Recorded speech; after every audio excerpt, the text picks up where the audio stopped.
Hi everyone, you are now tuning into another episode of Vonti Talks with Filmmakers podcast. Our special guest is production designer Tom Hammock. Thank you for joining us today.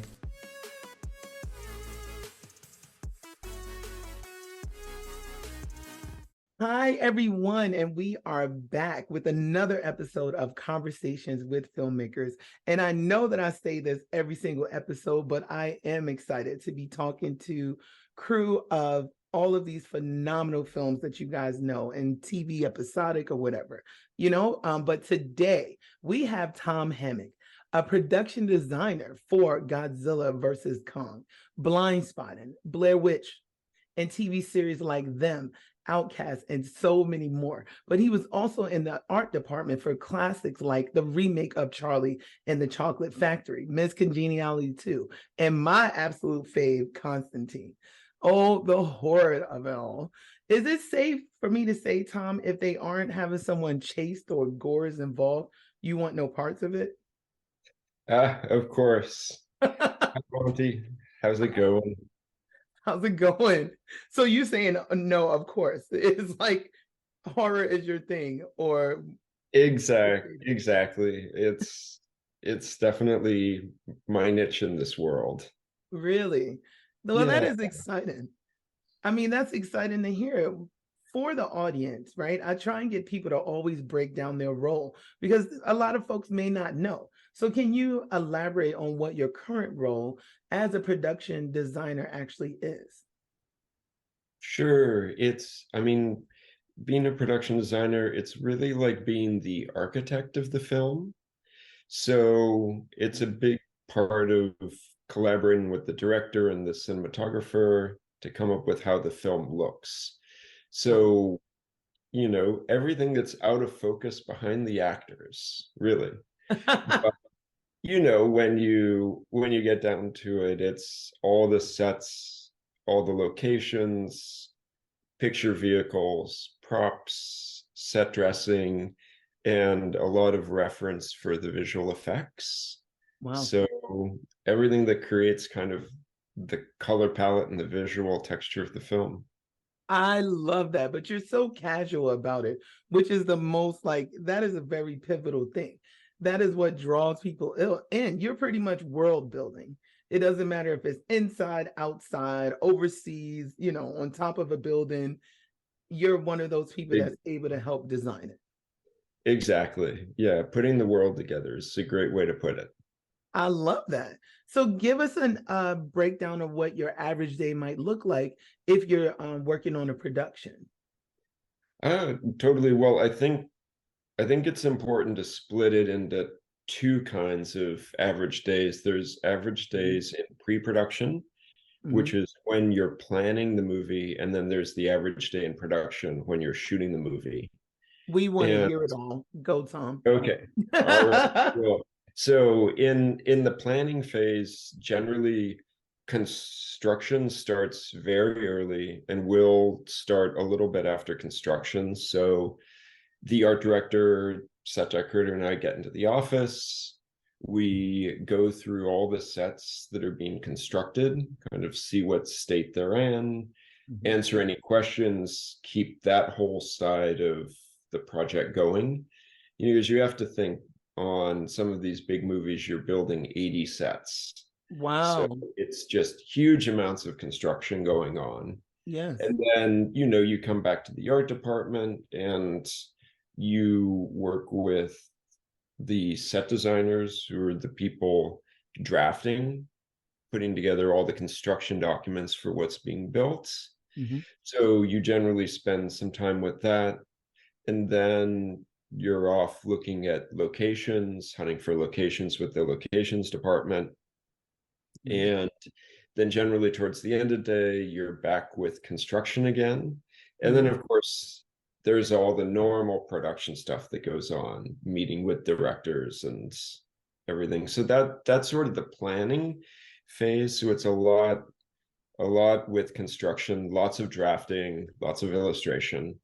And then during shooting, it's really I'm there to open each set for the director and the company as they come in. So we're there, we show everybody where everything is, which walls wild, which don't, uh, all the little quirks that every location is going to have.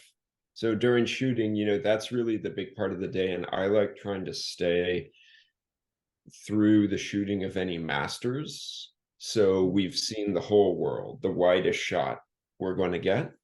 Yes. And then after that, I'll go to the next day's location, spend most of the day there, make sure it's perfect. And then towards the end of the day, I'll come back to shooting and to where the company is and watch them finish up. Wow, that's So amazing. yeah, that's that. I mean, the way he summarized that, guys. And again, you are tuned in to Conversations with Filmmakers. I'm Vonti, the host, and we got Tom Hammock here with production designer extraordinaire. He's like casually saying, yeah, there's about 80 sets, 80 setups and everything. And I'm dealing with this, that, and the third. But, break it down for us. How big would your team be? Per se, because it sounds like you have to be in multiple locations sometimes, right? Exactly. I mean, it varies drastically, Fonty, based on the size of the movie. Mm-hmm. So you have a film like Godzilla versus Kong, where you have as many as 10 art directors. Wow. People spread all over the world, whether it's you're working in Australia, but people are working in Hawaii and Morocco and etc. Wow. Versus, a small film like Blind Spotting, where it's me and one other art director, and we're just sort of leapfrogging each other as we go along set to set. So it can really be small. Like Blind Spotting was a super intimate team, just like 5, 6 people in the art department. Wow. Versus Godzilla is hundreds. That is It's amazing. it's all different. Every Yeah. movie is different. But the great thing is that you're able to pivot, and that just shows how much of a professional you are. It's pretty much any environment that they're bringing you in, you know how to like help out.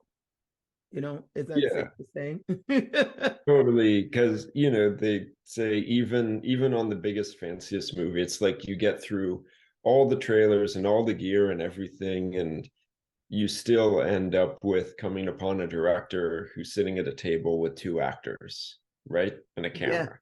So it depends. You're not always flipping cars. Sometimes it's just like you said, a coffee shop, and you're blurring out the background as like people might be peeking in on the scene. Exactly. Yeah. So all filmmaking comes down to the same thing. Well, could you tell the audience too about, like, there's a lot of things that people don't know about this industry, right? So you mentioned like even with props and everything. Could you like elaborate on how that plays into production design? Which I hope I get a prop master on here. So if you're listening in, touch base with me. Of course. So the props are anything the actors handle. The easy thing to think about is somebody's phones in a movie or anything like that. But with props, I mean, they can be really wonderful. You think about Lord of the Rings and all the swords that were handmade.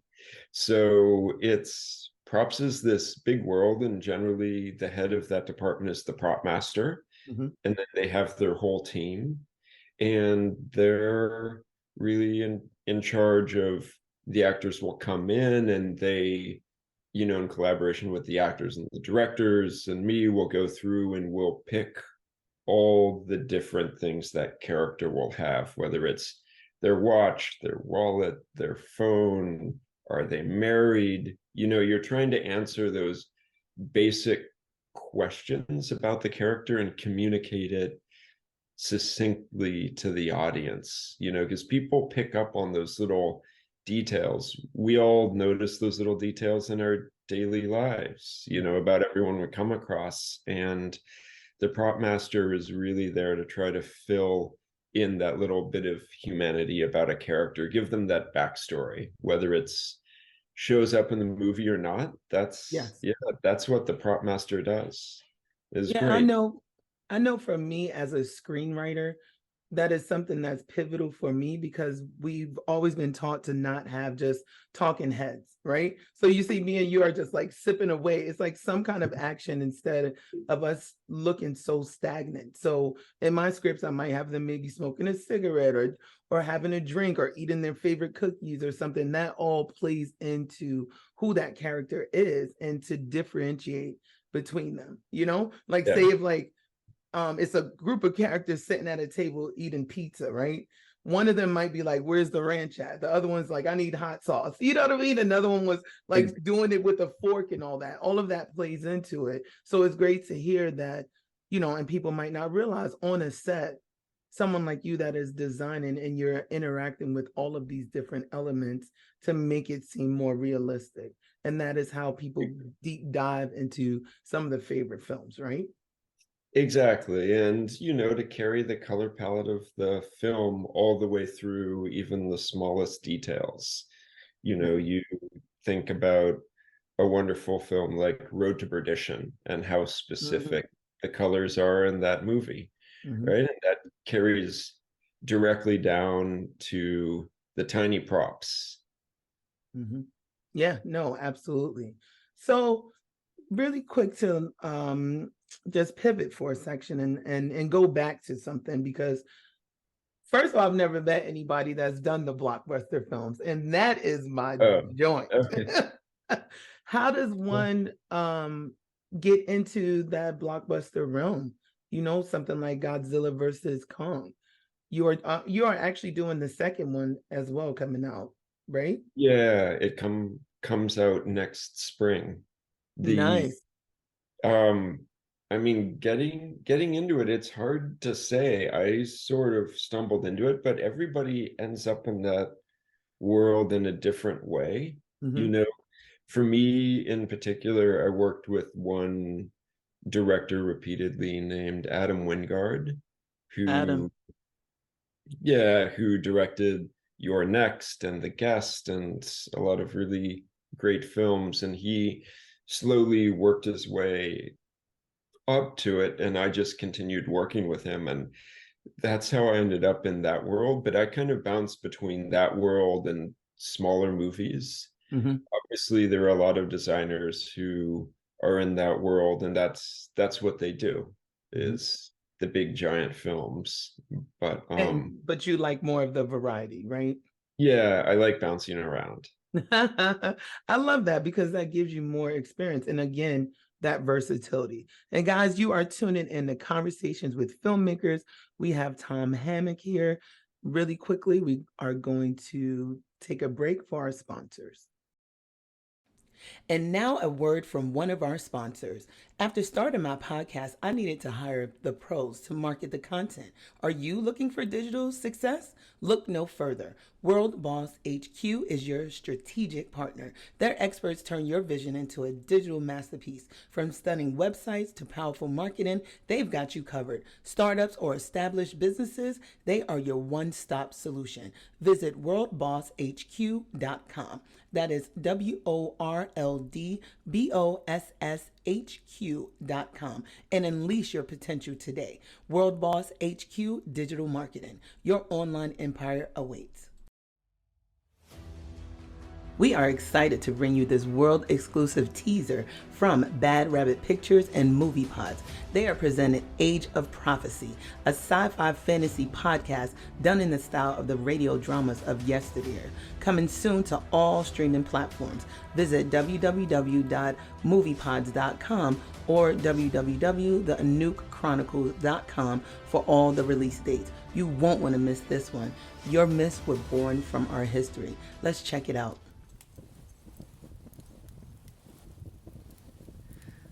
Life A vile, messy sequence of events before we die. All designed for something beyond us. It has to be. Or else, what's the point? You don't know me, but I know you. I am responsible for your triumphs and miseries.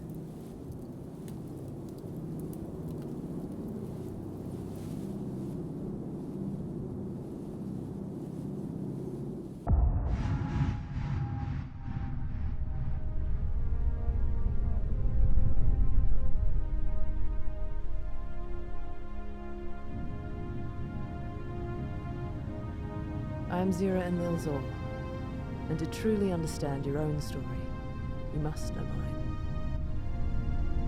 Your myths were born from my history.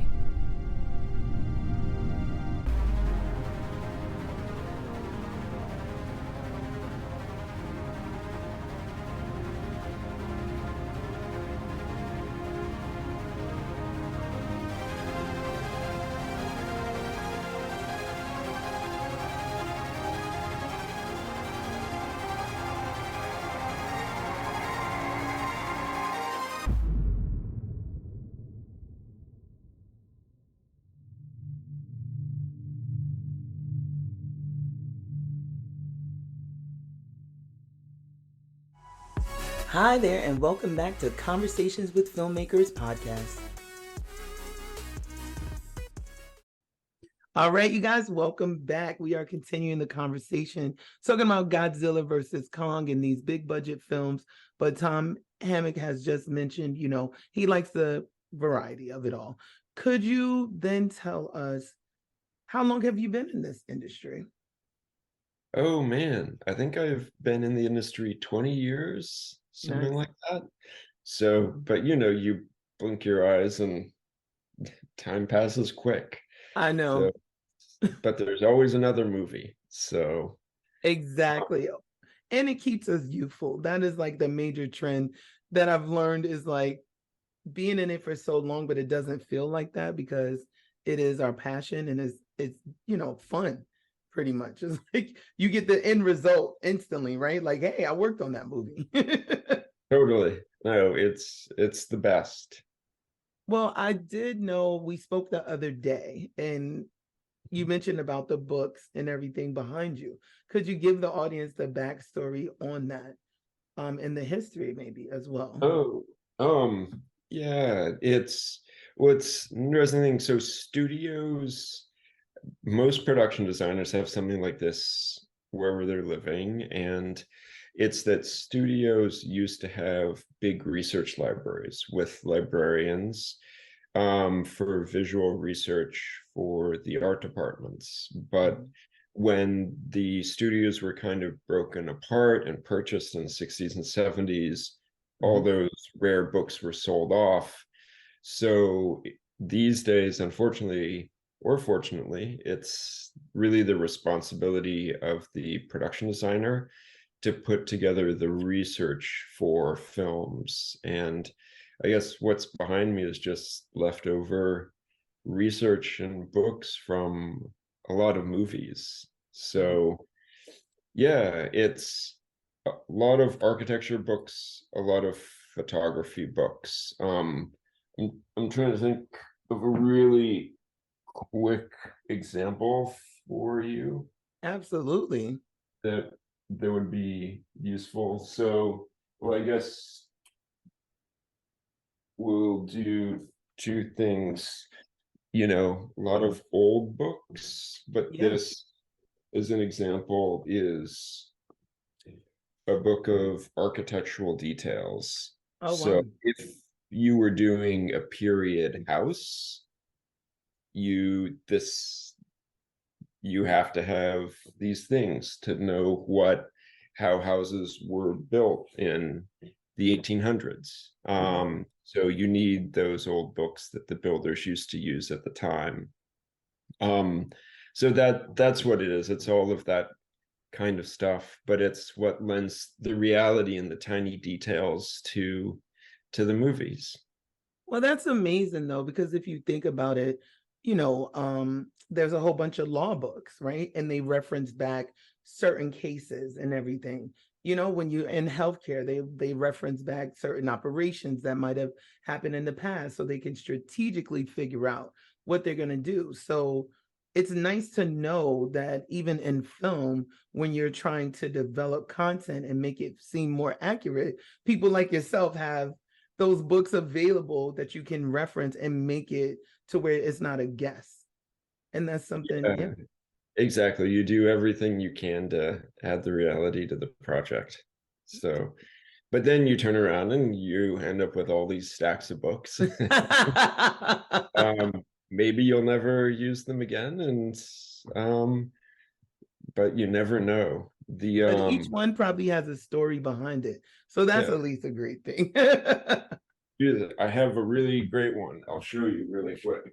I love that. Guys, we are joined by Tom Hammock, production designer extraordinaire. You're listening into Conversations with Filmmakers.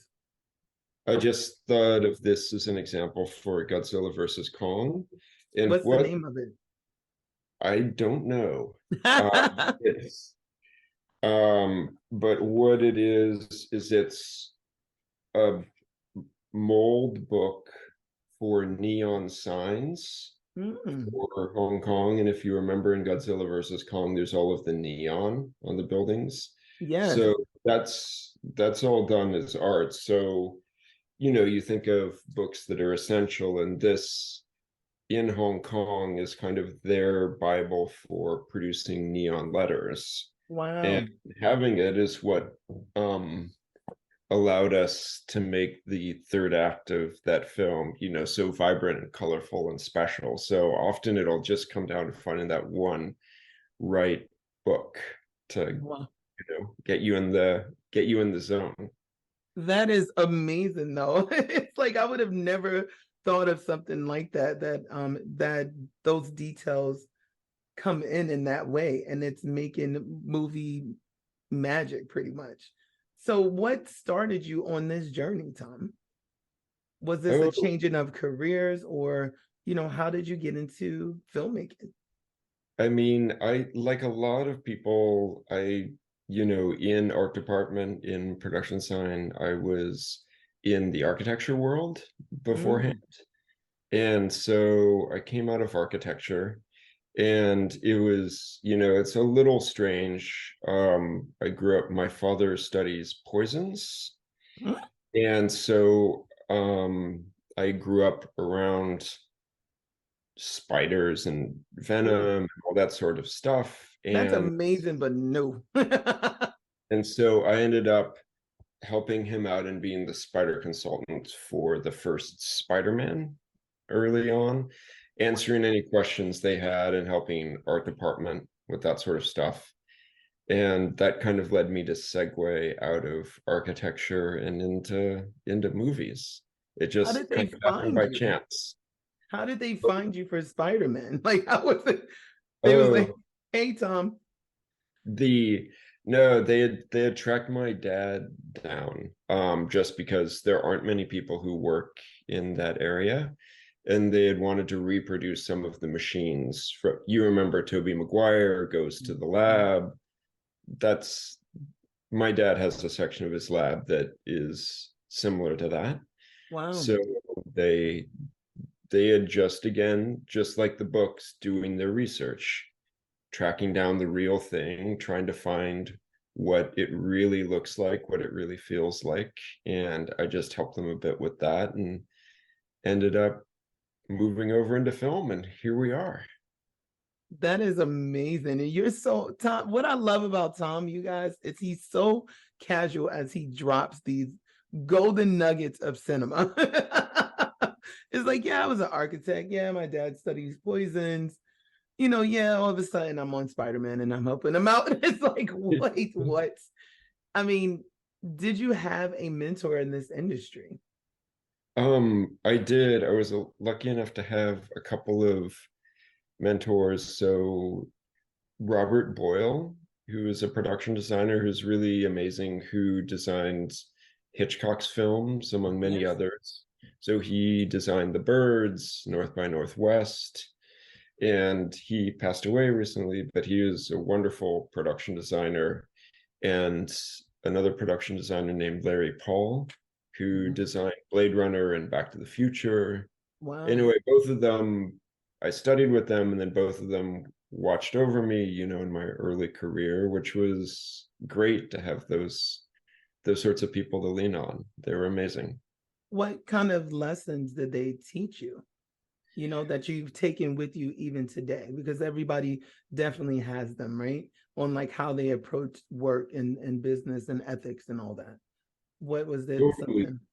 I mean, all sorts of small lessons. I mean, it's very specific to art department, but like everything from how you deal with paint and actors and what makes people look as not necessarily good, but as appropriate to the story as possible, Mm, versus all sorts of oddities of the industry for like how you deal with theft or safety to do with car crash stunts. And mhm.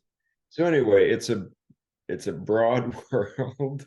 You have your fingers in a lot of pies, so to speak, in art department, and they were great sort of showing me the ropes for all of that. That's really nice though, because think about it. We're looking at, if somebody is watching this and maybe they're in architect school and they don't realize that this is another lane or avenue, because a lot of times it's all about, hey, do you want to build something or make a skyscraper or, city urban planning or whatever as an architect, but they may not know that this is another avenue that could possibly be taken. So if somebody wanted to become a production designer, where would you suggest they start? Um, I mean, I would always suggest architecture school, Mhm. because I think it's deceptive how much building there is in production design. There's just a huge amount of building. But Mhm. that said, people come from everywhere, but generally it's an arts background. So I've worked with people who started out as graphic designers or painters. Mhm. People come out of construction. People are carpenters. I think it's if you're coming out of anything that applies to building or some part of the process to get to the end product of the movie, Mhm. that's where you want to come out of and put your passion and then eventually move into film. Absolutely. That's really good. That's really great advice. Guys, you are listening to Conversations with Filmmakers. We are going to take a quick break for a word from our sponsors. Now, an exciting message from our sponsors. When I decided to launch this podcast, I had the tools to find talent and market the show, but needed a skilled editor to bring it all to life. That's when I turned to Jacob Daly at redhawk.uk. His collaborative approach and swift revisions transformed my vision into reality. redhawk.uk, your one-stop solution for creative content services. Reach out to them.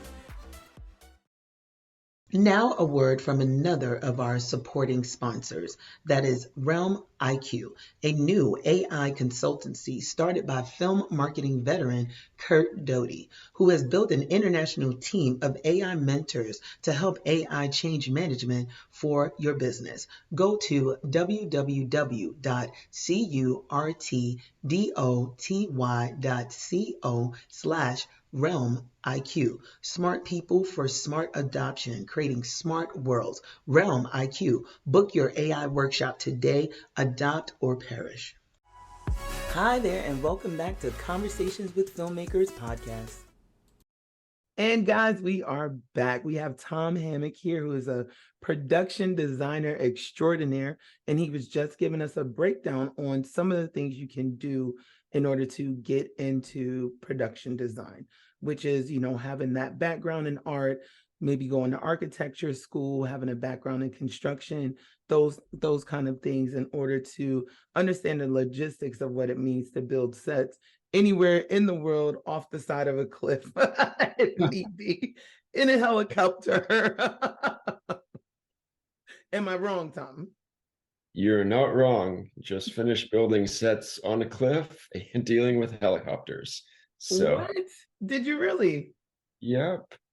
Yeah, it's all part of the job. Oh my goodness. How did you get that one? You don't have to give us details because I know if they're still, working on it and Oh, stuff. But sure. I what mean, does we can. that phone call look like? Like, hey, Tom, would you like to? Yeah, well, it's part of it. It's the I mean, the previous Godzilla, obviously, we have a bunch of scenes that take place on the side of cliffs. I think if you look at it didn't make the final cut, but it's in the deleted scenes. There's an entire sequence that takes place with crashed aircrafts hanging on Mhm. the side of the cliff. So somebody has to go out and build that. Oh my goodness. Yeah. Similarly, a lot of scouting Mhm. from helicopters because we're looking for big, expansive, futuristic landscapes. Mhm. So getting up there is part of the job. So you must be very well versed on the world, is what you're saying. It's like from neon signs to how to build on the side of a cliff to all kinds of things. What was one of your most successful productions and what made it work so well?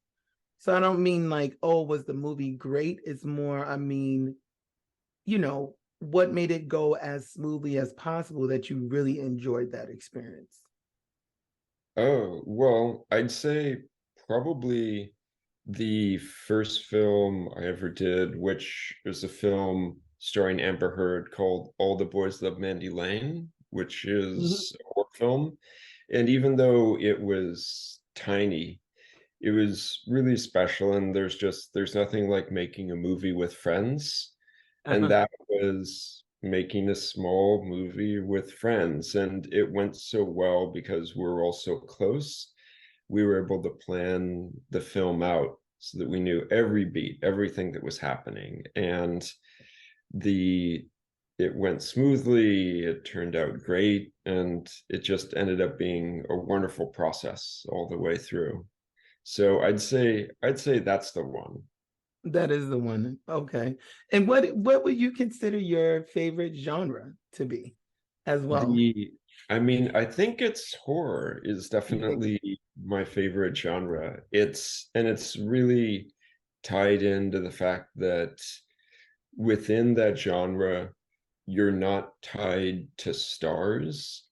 Mhm. You know, audiences will go see those films no matter who is in it. And the thing Mhm. that's so special about that is that it gives you greater freedom to experiment. So you can do things that you wouldn't necessarily be able to do in other genres of film, experiment with wall treatments and colors and the look of an overall film.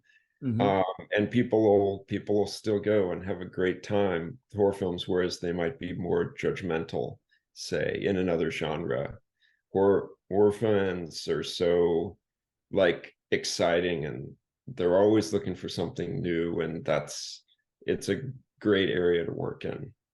Yeah, just like when they introduce like contortionists to these horror Exactly. films. You know what I mean? It's like when like you see a character go down the stairs backwards on like it was above like even with the exorcist, right? And then you just see Uh-huh. them crawl quickly and it's like, why did you do that? Who came up with that idea? I know all those things like in Outcast, Adam actually used a contortionist body double for the exorcism sequence, and part of why it was so successful that was really fun to do is the bedroom that it's taking place in. We built a normal bedroom set as you would, and then we built the exact same set completely upside down with every little Cheerio glued to the ceiling and everything. So that meant that the contortionist could do one thing on one set, put a hand on a wall, start to move, then you cut, and then they're on the other upside down set. And then with the hand on the wall, and then they're able to continue the movement with gravity in the opposite direction. So, Ooh, it's the old school tricks all the yeah. way back to vaudeville are a lot of fun to pull off. Oh, I love that. Now that is a good description, Tom. Because you're like even down to the Cheerios on the table that's fallen or on the floor and stuff. He's like, glue that Yeah. down. So I would think with you, continuity is also very important, right? It is. Yeah. Um, it's not the most important thing. You Mm-hmm. know, you're always in editorial, you're always going through other stuff first, but Mm-hmm. continuity is important. And there's a script supervisor on set who's really in charge of continuity, Mm-hmm. but we also have an on-set dresser, the prop master, all the people who are there really keeping an eye on continuity, you know, where the cigarette is or Mm-hmm. anything like that. And if you're working outside of the US, generally there's an on-set art director Mm-hmm. who is there watching everything and making sure it all hangs together visually. We don't have that position in the US. So Mm. Well, that's there are little important to quirks know. to Huh? wherever you're shooting. Little What did you quirks say? wherever you are. It does work on. So let me ask you then, if you're saying that, do you think they should bring a title like that over to the US? Would that help? Oh, I think it'd be great on the larger films. It's Mhm. always super helpful to have that one person on set who's just in charge of keeping it all together within our department. Mhm. Now, listen, you heard it here first. Tom Hammock is saying you US based large budget films, you need that person. And what was the name of that role that you mentioned? On-set art director. On-set art director. Now, if we can have all other positions where those credits are rolling with 1,001 people, on-set art director, he's saying is very much needed as well. So thank you for that breakdown. But we're gonna pivot again. All right. And I'm hoping that you're having a good time, Tom, because you're I giving out nuggets here, man. Of course, totally. So do you feel as being a production designer, do you feel like this is very profitable in your opinion? Um, the I guess, do you mean financially Yes, or sort of absolutely. There's no other way. spiritually? Spiritually. Could be. Um, Does it feed your soul? And are you able to afford eggs? Totally. Remember when eggs Spiritually, and milk was like $1,000? exactly. I mean, spiritually, it's wonderful, Mhm. right? There's nothing like making movies. On the financial front, I mean, it's fine. We're lucky in the US that filmmaking's unionized, you know, people make a good living doing it, and it's all fairly similar across the board. You know, I struggled and suffered in small movies for a very long time, which was great and is fun, but it's also nice to be at a place that's more stable within the union filmmaking world. Mhm. So yeah, it's a mix on the different type of films for sure, but oh, it's a great way to make a living. I love that.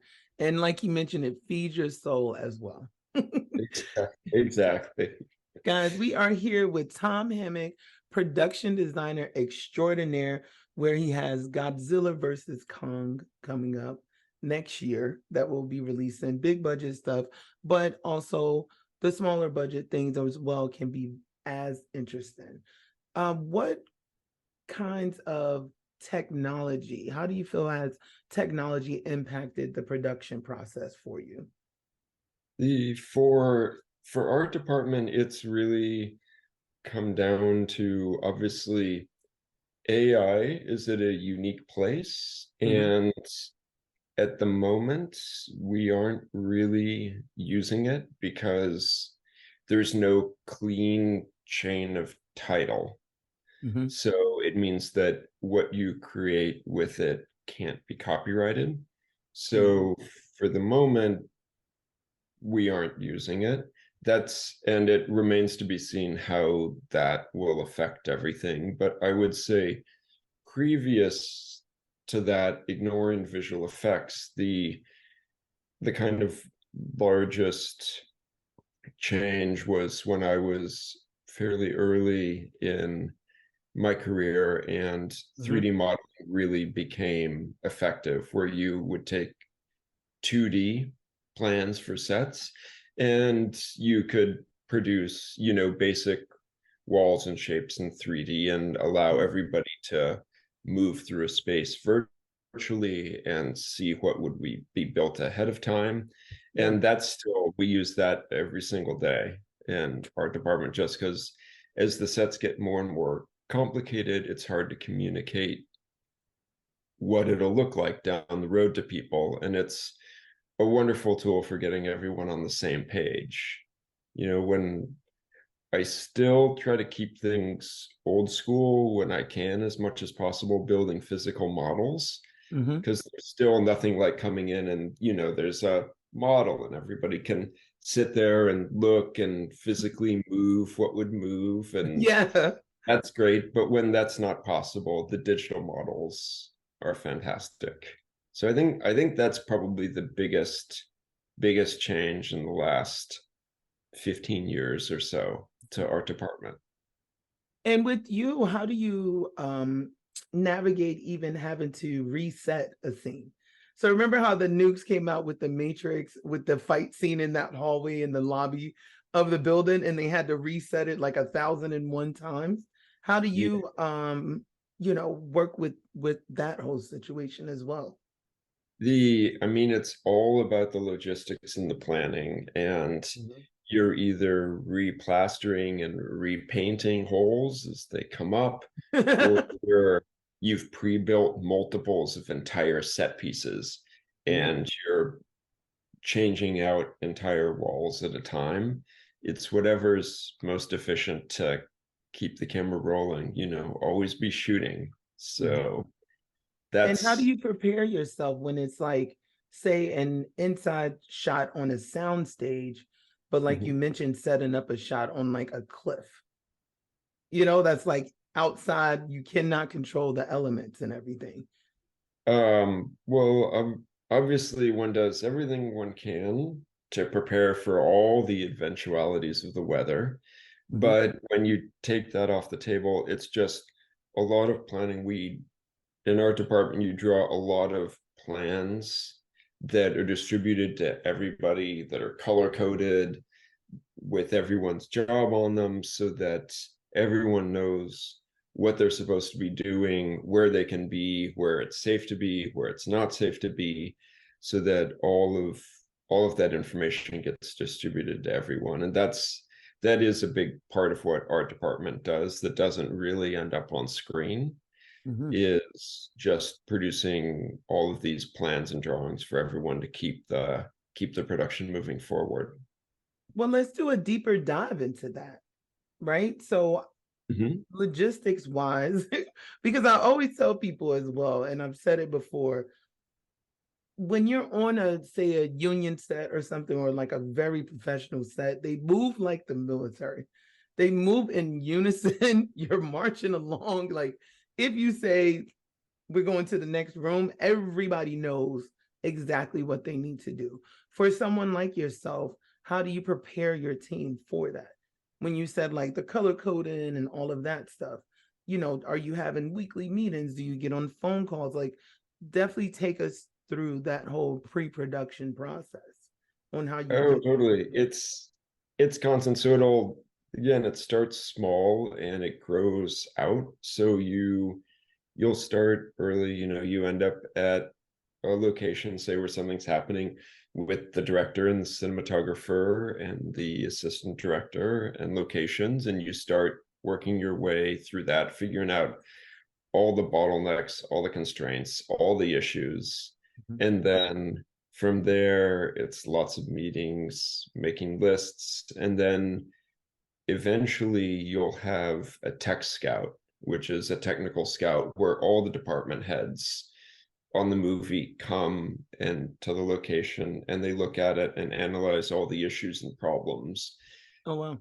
And at that point, everybody will be given the drawings that we've done for the locations that try to show all of these, emergency exits, those sorts of things, which, as boring as that sounds, it's so important in case something goes wrong. And then once all those department heads have that information, everybody from the grips to the greens, everyone goes back to their departments, and then they have their own meetings and sort of disseminate all this information across the crew. That's really good to know, Tom, because people only visually see, like, those films that might show the behind the scenes and they're walking through a sound stage or something. When you're doing a smaller movie, it could be 20 people, right? But then if you're doing a big budget film, it could be hundreds of people moving all at once, any and everywhere, so it's very important to give that insight. So we are here with Tom Hammock, production designer. And I always say guru or extraordinaire because I just love how, very seasoned that everyone is that's come on this show. We've broken down how you could potentially get involved, what educational background you need and everything. Is there anything that you would also do, say, with staying on budget? Is that something that, you would have to take into account when you're trying to build out 80 sets or something like that? Oh yes, totally. No, there's a whole accounting side of this, and it's all about cutting problems off early, but there are accountants and coordinators, and everything is planned and budgeted to within an inch of its life. And so much of it comes down to providing a menu, so to speak, of this option at this price, this option at this price. And everyone goes through and we have meetings and everyone makes the decisions of where they want to go, what shots can be cut, what shots are essential, moving money around. So yeah, you have to be really careful with money, but it's all in service of the story ultimately, right?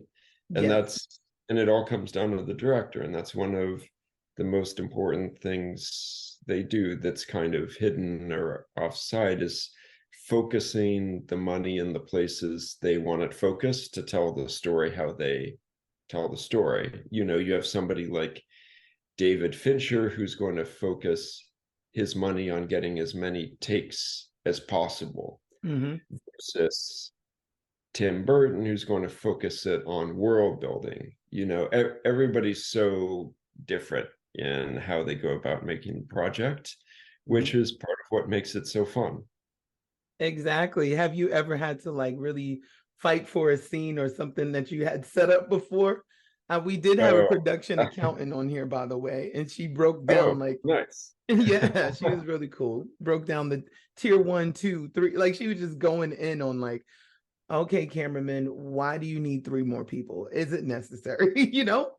Exactly. You have to fight all the time for things that are important to you, that you think are important to the storytelling, or to protect against eventualities that could happen. Weather, rain, something happens, a stunt doesn't work and it has to be redone. Have you built those contingencies into your set so that a wall could be replaced as quickly as possible? All of that kind of stuff. That's really great. I mean, so guys, if you're listening in, we are here with Tom Hammock, production designer, and he's definitely given us a breakdown on, a very important role within on set. We're talking about the scenes, what you see on screen. There is somebody who helped to develop that in the art department, all these different departments, but we have the production designer that's going to be like, you know what, that bookcase behind you looks amazing. And we need to reconstruct that upside down now. Exactly. Essential for horror, right? So let's get into, how much is too much work for you and what are some things that you do to decompress? You know, like say if you're on a mega budget film and Tom is now back home, flying back home, you know, what are some things that you do to really help take care of yourself? Oh man, take care of yourself. I mean, but Dope. one can. I tend to run, Mhm. in the evenings. So I'll have been to set, come home at the end of the day or whatever, and go jogging to try to think through any design problems that are coming up or the next day's sets. And that's sort of, I guess, a day-to-day Mhm. self-care kind of routine. But then the separate thing is movies take so much out of you. It's Yeah. at the end of a film, I'll definitely take time off to try to, recuperate creatively, so to Mhm. speak, get myself mentally in a place where you can come back and you're excited to work again and excited to answer all those questions and work those hours. So I Yeah. think it's definitely separated. There's the in production and the after production. Which is important though. And I try and explain that to people. It's like, guys, listening, you need to take the time off. I tell people all the time, if I'm going on vacation, I do not come back from vacation and say, I'm going to work immediately. Some people will do that. They're like, I got in at midnight and I'm going to work in the morning. And I'm like, your Yeah. body is Oh, going to feel like trash the next day. yep. You get all the trauma you've given it. So to pivot really quick, and we're going to be wrapping it up soon.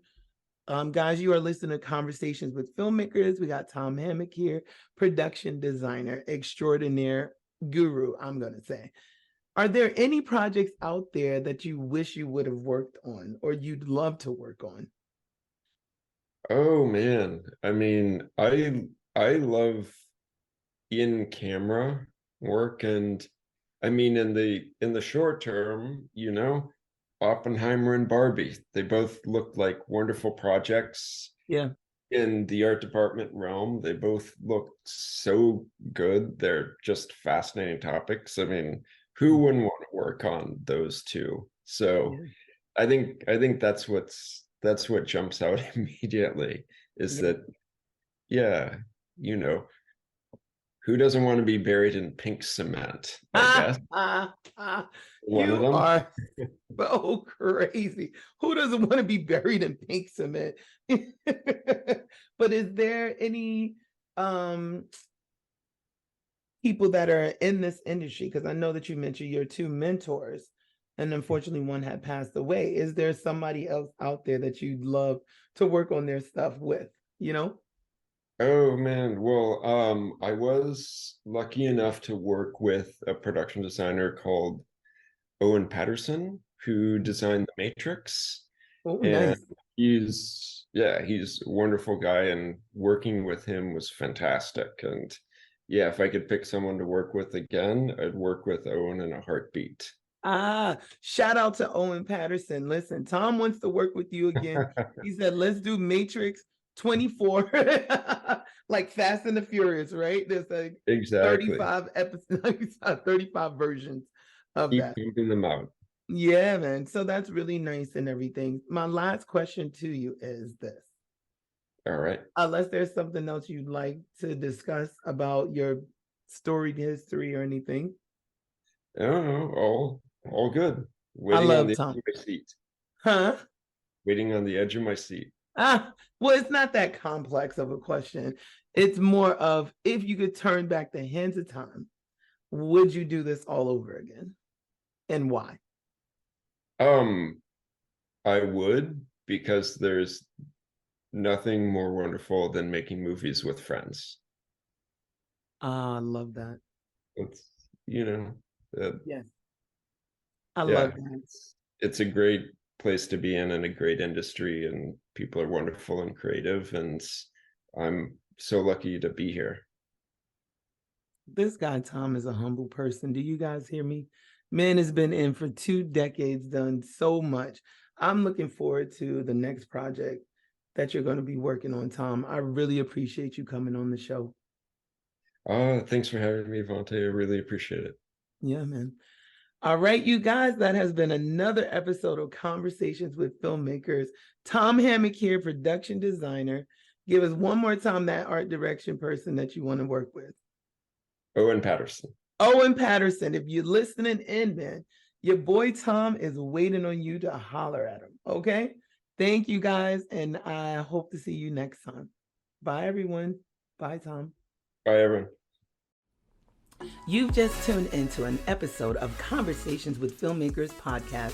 We'd like to thank our guests for joining us and sharing their knowledge.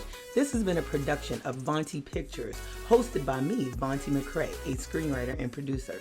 We'd also like to thank Bad Rabbit Pictures for the animated content and creator of upcoming podcast Age of Prophecy, along with our sponsor, redhawk.uk, with all episodes being edited by Jacob Daly, director, producer, and a man of many talents. Come back next week as this saga continues for the Conversations with Filmmakers podcast.